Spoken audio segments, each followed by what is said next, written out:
Bismillahirrahmanirrahim. Assalamualaikum warahmatullahi wabarakatuh. Apa khabar para pelajar? Hari ini kita akan lihat satu lagi tajuk penting sebagai persediaan untuk menghadapi peperiksaan semester kedua ini. Soalannya berbunyi bincangkan faktor-faktor pembentukan negara bangsa Turki pada abad ke-20. Mari teruskan bersama saya untuk memahami tajuk ini. Dari segi pengenalan, kita boleh jelaskan berkaitan dengan konsep negara bangsa yang menjadi matlamat utama kepada gerakan nasionalisme kerana bangsa dan anggota masyarakat beridentifikan diri mereka dengan negara dan menumpahkan taat setianya.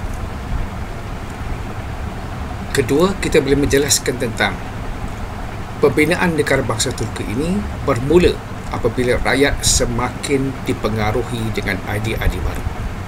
Jadi situasi ini membawa kepada usaha pembentukan negara bangsa Turki. Jadi terdapat banyak faktor yang membawa kepada pembentukan negara bangsa Turki.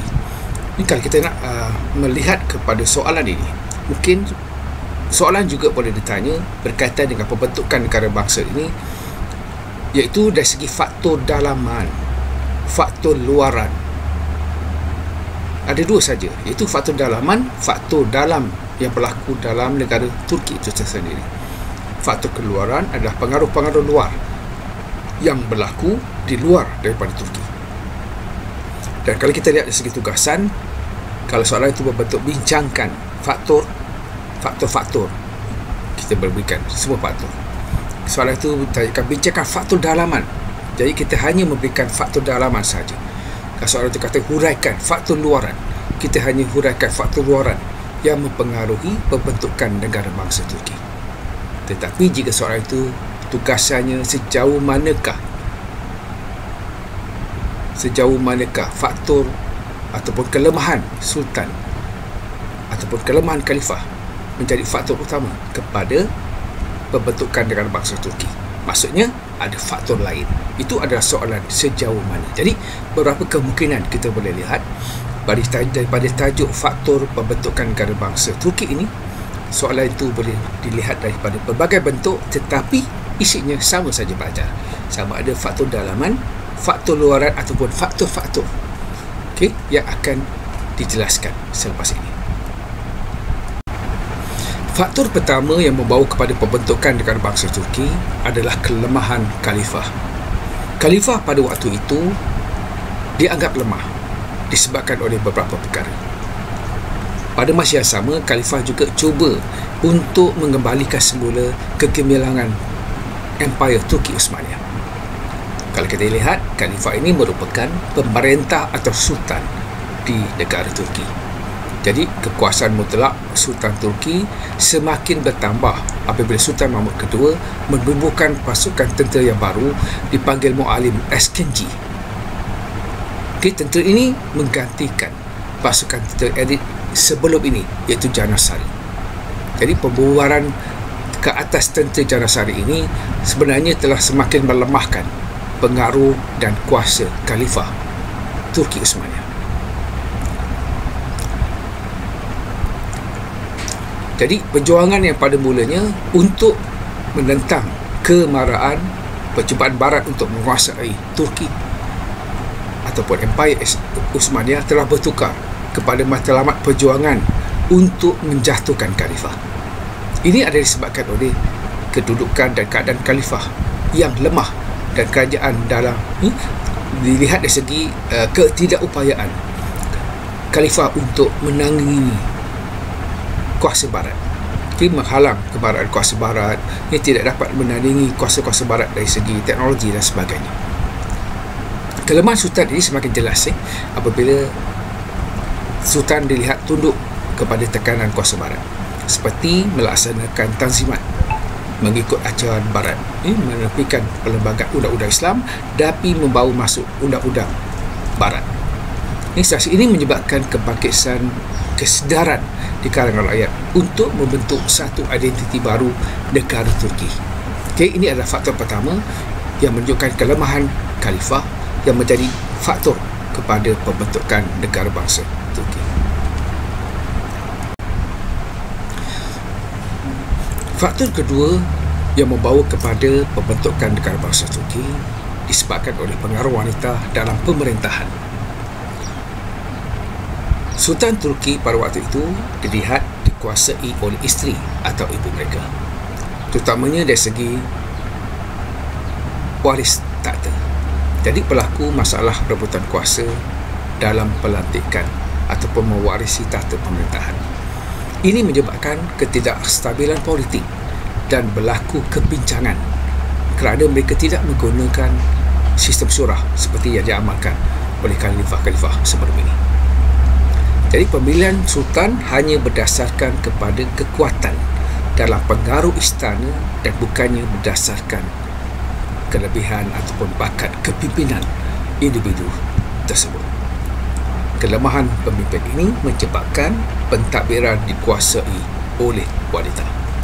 Jadi pengaruh wanita dalam pentadbiran dan pemerintahan ini dikenali sebagai anggota pengaruh harem. Jadi konflik tersebut telah menyumbang kepada kemerosotan kuasa Turki dan akhirnya menjadi faktor pembentukan negara bangsa Turki. Faktor ketiga yang membawa kepada pembentukan negara bangsa Turki adalah peranan golongan Turki muda ataupun Young Turk. Turki muda merupakan golongan radikal yang menentang Sultan Abdul Hamid II. Golongan Turki muda ini merupakan para pelajar yang dihantar oleh kerajaan untuk melanjutkan pelajaran ke barat dalam bidang perubatan. Dan apabila ke balik, mereka mengetui gerakan yang dipanggil The Young Turk ini. Era golongan Turki muda ini telah berjaya mendominasi pentadbiran kerajaan dan juga ketenteraan. Golongan Turki muda juga menguasai politik dan telah menekankan dasar Turkifikasi. Antara golongan Turki muda ini yang membawa kepada perubahan ini menyebabkan kemerosotan kuasa sultan, seperti juga gerakan-gerakan lain yang terdiri pada Turki muda ini, seperti gerakan Utsmani muda dan juga gerakan-gerakan sekolah yang lain. Ini terbukti dengan wujudnya ahli Turki muda seperti Mustafa Kemal yang telah membubarkan institusi Kesultanan Turki.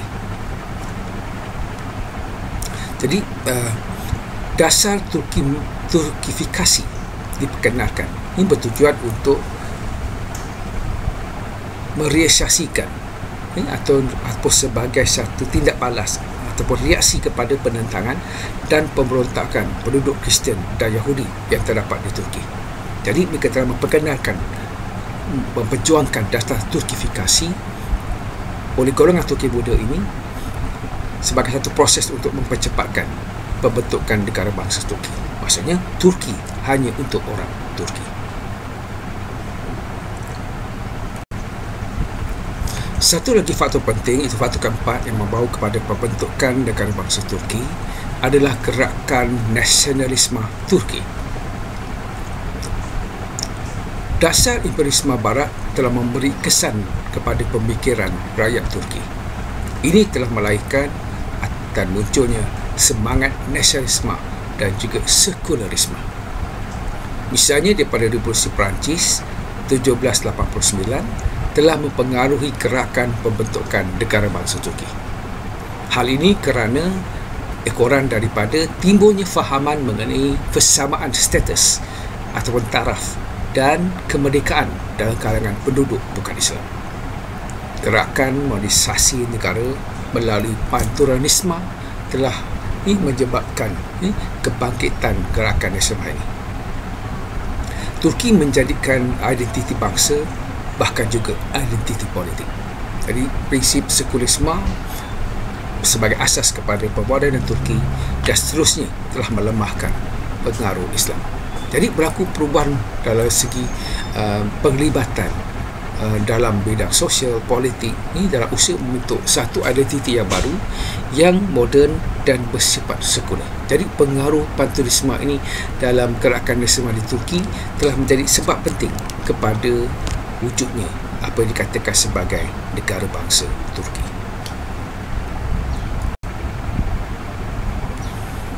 Faktor yang kelima membawa kepada pembentukan negara bangsa Turki adalah perkembangan dalam sistem pendidikan dan kemunculan golongan cendekiawan ataupun bijak pandai, terutama mereka yang berpendidikan barat. Pada zaman Sultan Abdul Hamid II misalnya, sistem pendidikan telah diberi keutamaan. Ini dilakukan agar kemajuan Empayar Turki setanding dengan negara-negara Eropah. Sekolah rendah, sekolah menengah, institusi pengajian tinggi telah didirikan untuk memajukan pemikiran rakyat. Kerajaan Turki juga telah menghantar ramai pelajar ke Eropah untuk mendalami ilmu barat. Kesannya telah berjaya melahirkan ramai golongan cendekiawan yang berpendidikan barat. Jadi mereka telah membawa idea-idea baru dari barat seperti nasionalisme, negara bangsa dan juga sekulerisme telah diserapkan secara perlahan di kalangan cendekiawan dan juga masyarakat Turki. Contohnya seperti golongan Usami muda dan juga Turki muda.